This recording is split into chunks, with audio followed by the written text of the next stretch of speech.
नमस्कार दोस्तों, स्वागत है आपका हमारे चैनल में। प्रिय भक्तों, आज हम आपको एक ऐसे धन लक्ष्मी मंत्र के बारे में बताने जा रहे हैं जिससे आपके सारे दुख, दरिद्रता, धन की कमी, सुख शांति न होना आदि परेशानियों से आपको निजात मिल सकती है। दूसरी ओर कुछ ऐसे भी भक्त होते हैं जो अपनी थोड़ी सी ही भक्ति और श्रद्धा के दम पर किसी भी देवी देवता को प्रसन्न करके उनका आशीर्वाद और कृपा पा लेते हैं, जिसके चलते वह हमेशा धनवान और खुशहाल तथा जीवन में हर सुख का आनंद प्राप्त कर लेते हैं। यदि आप अपने बुरे वक्त और गरीबी से या अन्य किसी परेशानी से जूझ रहे हैं और आपको कोई रास्ता नहीं दिख रहा है, ना तो आपका भाग्य बदल रहा है और आप हमेशा परेशान रहते हैं, कर्ज बहुत ले लिया है और चुका नहीं पा रहे हो, तो यह वीडियो आपके लिए अमृत है, इसे अनदेखा न करें। आज हम आपको माता लक्ष्मी का एक ऐसा मंत्र सुनाने जा रहे हैं।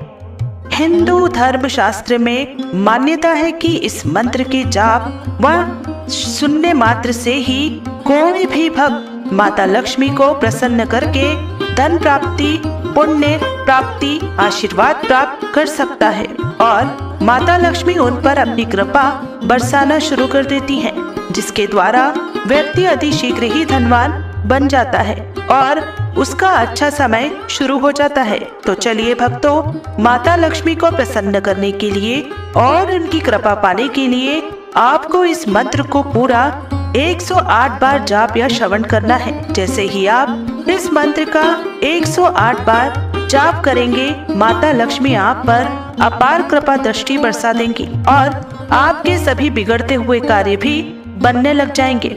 धन का ऐसा भंडार लगेगा कि जीवन भर भी समाप्त नहीं होगा। बस आपको इस मंत्र का 108 बार जाप करना है। यदि किसी कारणवश इस मंत्र का जाप करने में असमर्थ हैं, तो आप इस मंत्र को अपने मोबाइल फोन पर घर या दुकान पर चलाकर पूरा 108 बार जाप या श्रवण करें।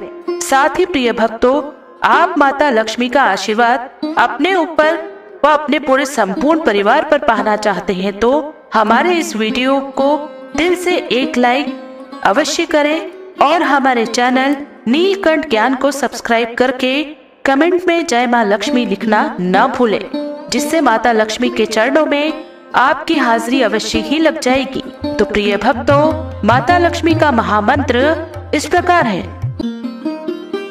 ओम श्रीं ह्रीं श्रीं कमले कमलालये प्रसिद्ध प्रसिद्ध श्रीं ह्रीं श्रीं ओम महालक्ष्मी कामाक्ष्ये नमः। ओम श्रीं ह्रीं श्रीं कमले कमलालये प्रसिद्ध प्रसिद्ध श्रीं ह्रीं श्रीं ओम महालक्ष्मी कामाक्ष्ये नमः। ओम श्रीं ह्रीं श्रीं कमले कमलालये प्रसिद्ध प्रसिद्ध श्रीं ह्रीं श्रीं ओम महालक्ष्मी कामाक्ष्ये नमः। ओम श्रीं ह्रीं श्रीं कमले कमलालये प्रसिद्ध प्रसिद्ध श्रीं ह्रीं श्रीं ओम महालक्ष्मी कामाक्ष्ये नमः। ओम श्रीं ह्रीं श्रीं कमले कमलालये प्रसिद्ध प्रसिद्ध श्रीं ह्रीं श्रीं ओम महालक्ष्मी कामाक्ष्ये नमः।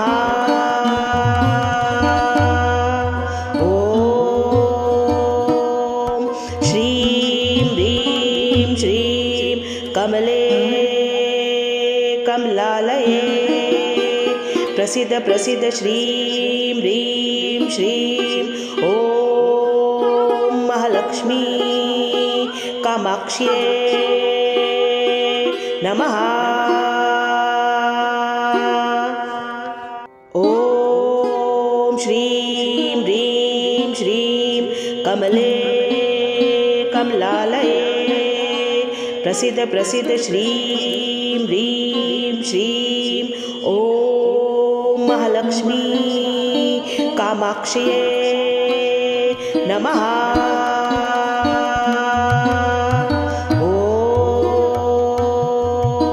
श्रीं ह्रीं श्रीं कमले कमलालये प्रसीद प्रसीद श्रीं ह्रीं श्रीं ॐ महालक्ष्मी कामाक्ष्यै नमः। ॐ श्रीं ह्रीं श्रीं कमले कमलालये प्रसीद प्रसीद श्रीं ह्रीं श्रीं ॐ महालक्ष्मी कामाक्ष्यै नमः। ॐ श्रीं ह्रीं श्रीं कमले कमलालये प्रसीद प्रसीद श्रीं ह्रीं श्रीं ॐ महालक्ष्मी कामाक्ष्यै नमः। ॐ श्रीं ह्रीं श्रीं कमले कमलालये प्रसीद प्रसीद श्रीं ह्रीं श्रीं ॐ महालक्ष्मी कामाक्ष्यै नमः। ॐ श्रीं ह्रीं श्रीं कमले कमलालये प्रसीद प्रसीद श्रीं ह्रीं श्रीं ॐ महालक्ष्मी कामाक्ष्यै नमः। ॐ श्रीं ह्रीं श्रीं कमले कमलालये प्रसीद प्रसीद श्रीं ह्रीं श्रीं ॐ महालक्ष्मी कामाक्ष्यै नमः। ॐ श्रीं ह्रीं श्रीं कमले कमलालये प्रसीद प्रसीद श्रीं ह्रीं श्रीं ॐ महालक्ष्मी कामाक्ष्यै नमः। ॐ श्रीं ह्रीं श्रीं कमले कमलालये प्रसीद प्रसीद श्रीं ह्रीं श्रीं ॐ महालक्ष्मी कामाक्ष्यै नमः। ॐ श्रीं ह्रीं श्रीं कमले कमलालये प्रसीद प्रसीद श्रीं ह्रीं श्रीं ॐ महालक्ष्मी कामाक्ष्यै नमः। ॐ श्रीं ह्रीं श्रीं कमले कमलालये प्रसीद प्रसीद श्रीं ह्रीं श्रीं ॐ महालक्ष्मी कामाक्ष्यै नमः। ॐ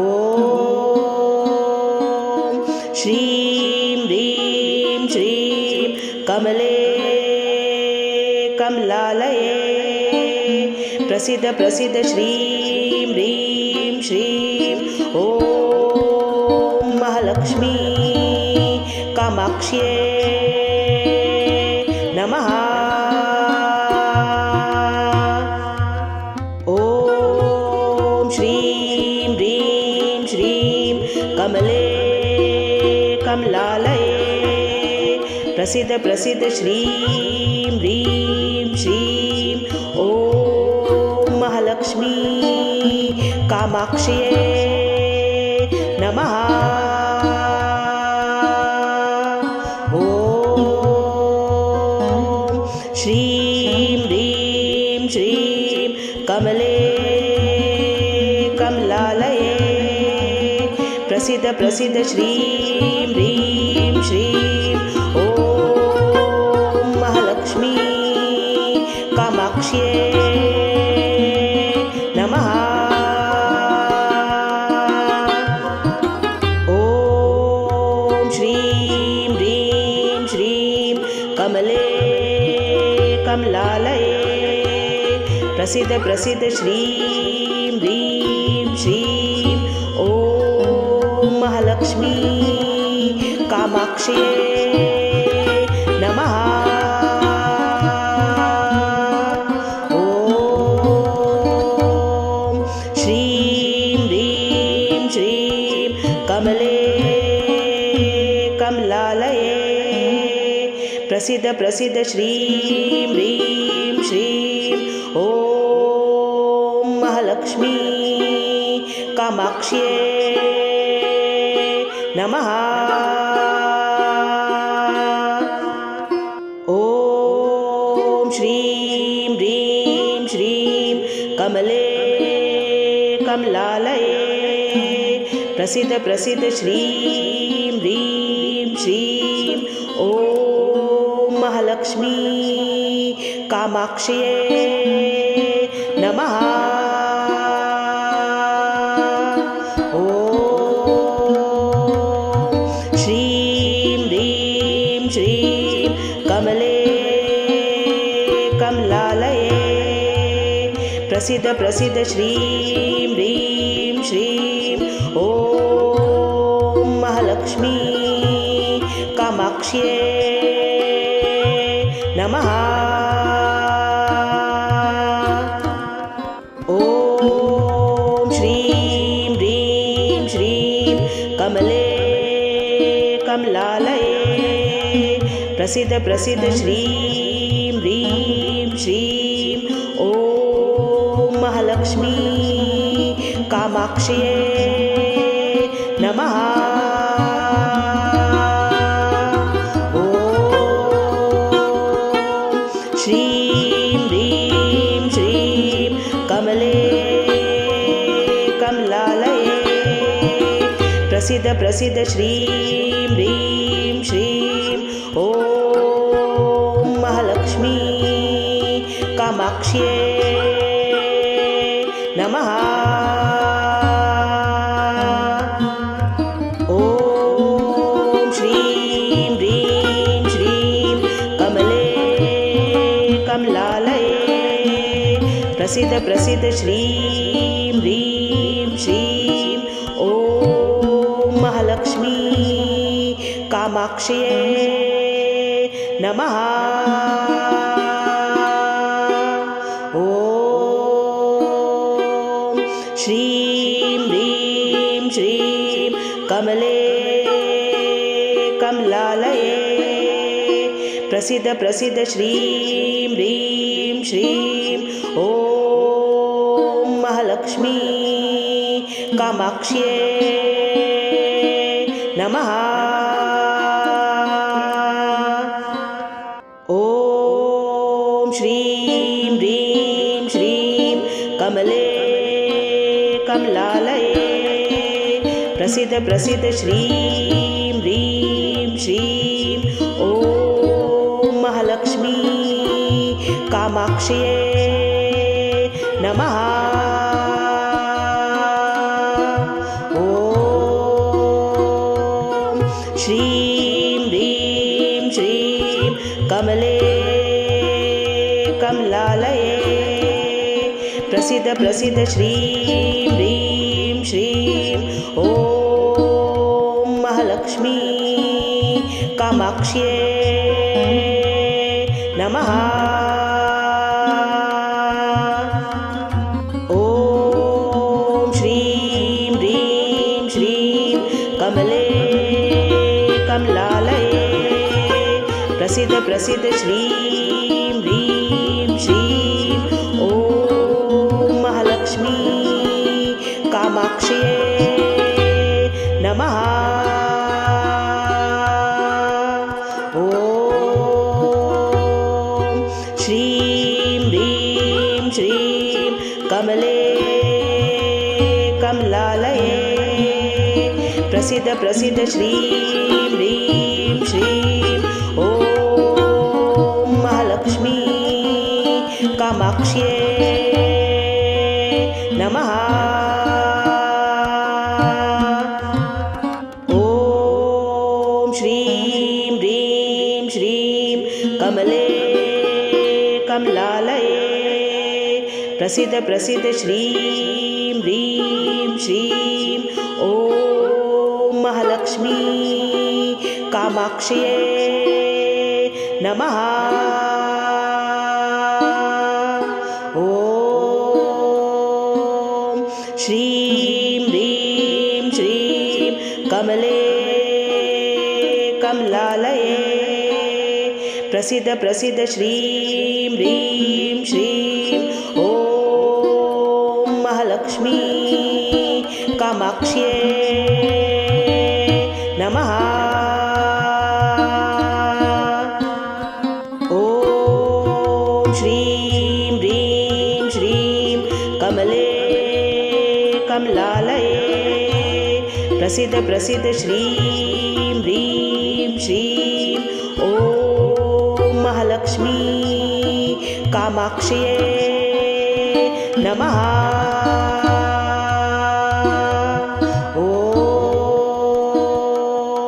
श्रीं ह्रीं श्रीं कमले कमलालये प्रसिद्ध प्रसिद्ध श्रीं ह्रीं श्रीं ॐ महालक्ष्मी कामाक्ष्यै नमः। ॐ श्रीं ह्रीं श्रीं कमले कमलालये प्रसिद्ध प्रसिद्ध श्रीं ह्रीं श्रीं ॐ महालक्ष्मी कामाक्ष्यै नमः। ॐ श्रीं ह्रीं श्रीं कमले कमलालये प्रसिद्ध प्रसिद्ध श्रीं ह्रीं श्रीं ॐ महालक्ष्मी कामाक्ष्यै नमः। ॐ श्रीं ह्रीं श्रीं कमले कमलालये प्रसिद्ध प्रसिद्ध श्रीं ह्रीं श्रीं ॐ महालक्ष्मी कामाक्ष्यै नमः। ॐ श्रीं ह्रीं श्रीं कमले कमलालये प्रसिद्ध प्रसिद्ध श्रीं ह्रीं श्रीं ॐ महालक्ष्मी कामाक्ष्यै नमः। ॐ श्रीं ह्रीं श्रीं कमले कमलालये प्रसिद्ध प्रसिद्ध श्रीं ह्रीं श्रीं ॐ महालक्ष्मी कामाक्ष्यै नमः। ॐ श्रीं ह्रीं श्रीं कमले कमलालये प्रसिद्ध प्रसिद्ध श्रीं ह्रीं श्रीं ॐ महालक्ष्मी कामाक्ष्यै नमः। ॐ श्रीं ह्रीं श्रीं कमले कमलालये प्रसिद्ध प्रसिद्ध श्रीं ह्रीं श्रीं ॐ महालक्ष्मी कामाक्ष्यै नमः। ॐ श्रीं ह्रीं श्रीं कमले कमलालये प्रसिद्ध प्रसिद्ध श्रीं ह्रीं श्रीं ॐ महालक्ष्मी कामाक्ष्यै नमः। ॐ श्रीं ह्रीं श्रीं कमले कमलालये प्रसिद्ध प्रसिद्ध श्रीं ह्रीं श्रीं ॐ महालक्ष्मी कामाक्ष्यै नमः। ॐ श्रीं ह्रीं श्रीं कमले कमलालये प्रसिद्ध प्रसिद्ध श्रीं ह्रीं श्रीं ॐ महालक्ष्मी कामाक्ष्यै नमः। ॐ श्रीं ह्रीं श्रीं कमले कमलालये प्रसिद्ध प्रसिद्ध श्रीं ह्रीं श्रीं ॐ महालक्ष्मी कामाक्ष्यै नमः। ॐ श्रीं ह्रीं श्रीं कमले कमलालये प्रसिद्ध प्रसिद्ध श्रीं ह्रीं श्रीं ॐ महालक्ष्मी कामाक्ष्यै नमः। ॐ श्रीं ह्रीं श्रीं कमले कमलालये प्रसिद्ध प्रसिद्ध श्रीं ह्रीं श्रीं ॐ महालक्ष्मी कामाक्ष्यै नमः। ॐ श्रीं ह्रीं श्रीं कमले कमलालये प्रसिद्ध प्रसिद्ध श्रीं ह्रीं श्रीं ॐ महालक्ष्मी कामाक्ष्यै नमः।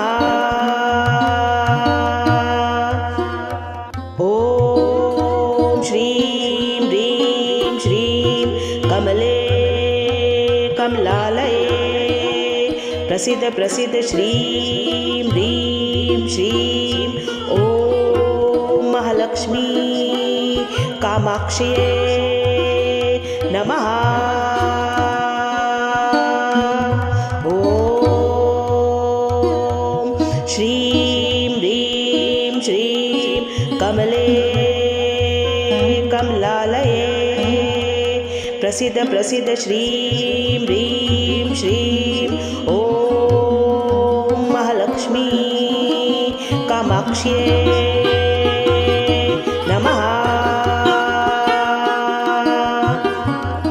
ॐ श्रीं ह्रीं श्रीं कमले कमलालये प्रसिद्ध प्रसिद्ध श्रीं ह्रीं श्रीं ॐ महालक्ष्मी कामाक्ष्यै नमः।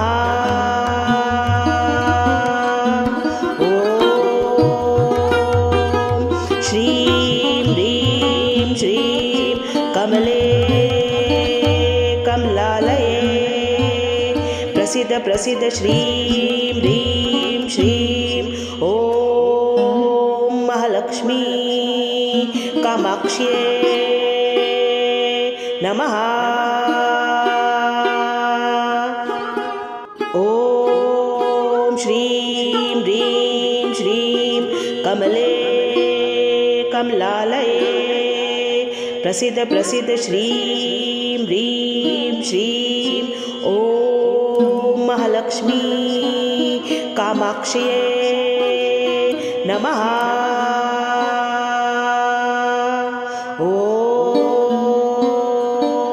श्रीं ह्रीं श्रीं कमले कमलालये प्रसिद्ध प्रसिद्ध श्रीं ह्रीं श्रीं ॐ महालक्ष्मी कामाक्ष्यै नमः। ॐ श्रीं ह्रीं श्रीं कमले कमलालये प्रसिद्ध प्रसिद्ध श्रीं ह्रीं श्रीं ॐ महालक्ष्मी कामाक्ष्यै नमः। ॐ श्रीं ह्रीं श्रीं कमले कमलालये प्रसिद्ध प्रसिद्ध श्रीं ह्रीं श्रीं ॐ महालक्ष्मी कामाक्ष्यै नमः। ॐ श्रीं ह्रीं श्रीं कमले कमलालये प्रसिद्ध प्रसिद्ध श्रीं ह्रीं श्रीं ॐ महालक्ष्मी कामाक्ष्यै नमः। ॐ श्रीं ह्रीं श्रीं कमले कमलालये प्रसिद्ध प्रसिद्ध श्रीं ह्रीं श्रीं ॐ महालक्ष्मी कामाक्ष्यै नमः। ॐ श्रीं ह्रीं श्रीं कमले कमलालये प्रसिद्ध प्रसिद्ध श्रीं ह्रीं श्रीं ॐ महालक्ष्मी कामाक्ष्यै नमः। ॐ